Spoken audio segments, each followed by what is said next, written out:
Salut, ici Richpat d'hier, coach, formateur, initiateur et fondateur du centre de rattrapage et de formation en musique et de la batterie, Drum Cover Center. Aujourd'hui, j'aimerais vous parler d'un sujet très important qui est le chauffement avant le jet.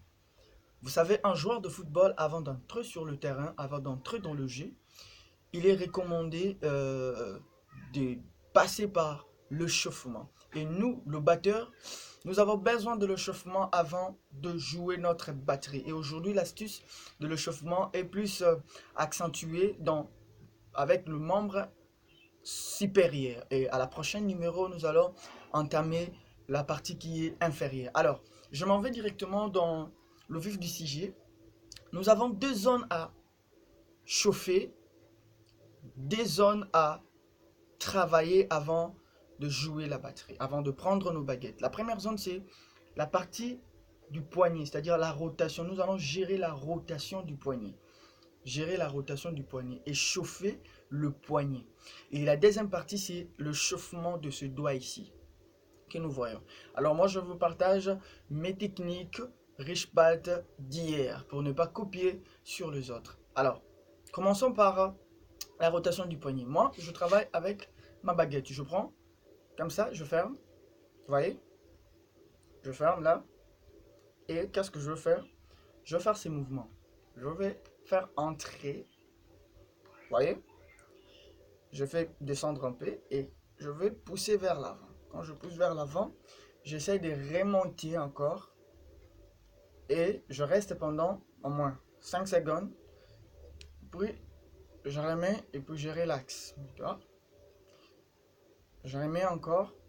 En faisant, vous voyez, je pars d'une main à l'autre. C'est-à-dire, je commence par la droite cette fois-ci. Et là, je vais commencer par la main gauche. Vous voyez? Donc, comprenez que la main que vous allez prendre en premier, c'est la main qui va être plus relancée en premier aussi. Et là, c'est mon premier échauffement de l'axe du poignet. C'est-à-dire, je travaille plus ici. Deuxième échauffement, vous allez prendre ça. Qu'est-ce que vous allez faire? Vous allez prendre ceci. Là. Vous voyez? Comprenez que c'est le chauffement. Je prends, je fais ça. Et plus vite que possible. Ok. La troisième, c'est dans le vide. C'est comme si vous jouez au tam-tam. Hein? C'est dans le vide. Ok.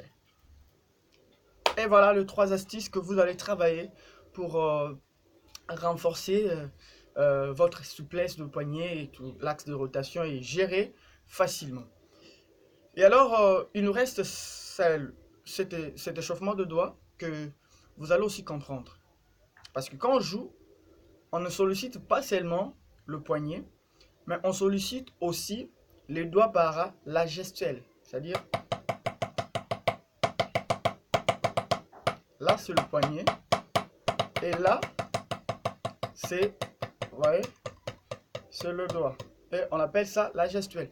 Alors pour mieux jouer, pour avoir une très bonne gestuelle, c'est qu'il faut faire, il faut aussi travailler cela. En travaillant cela, vous serez un très bon batteur et vous serez très souple. Alors pour le travailler, moi je fais ça, c'est pas un mauvais signe, c'est pas, bon, je suis pas dans ce que vous allez faire. J'essaye de faire ça, alors pour vous faciliter, je fais ça. Et qu'est-ce que je veux faire? Je vais faire ça, ces mouvements ici. Je reprends, je fais ça. Je travaille le doigt. Ok. Voilà. Je travaille mon échauffement. Pourquoi faire ça? Parce que ça, on sous-entend que je la pince, c'est-à-dire la pince, la partie dont nous serrons la baguette. C'est là. Et je travaille le poignet ici, le doigt ici. Ok. Et voilà, à tout à l'heure, c'était bien Richpat d'hier. Si ces partages vous a plu, n'hésitez pas surtout de liker sur cette vidéo, de partager et de vous abonner sur notre chaîne YouTube. Et le meilleur reste à venir. Ici Richpat d'hier, à la prochaine numéro.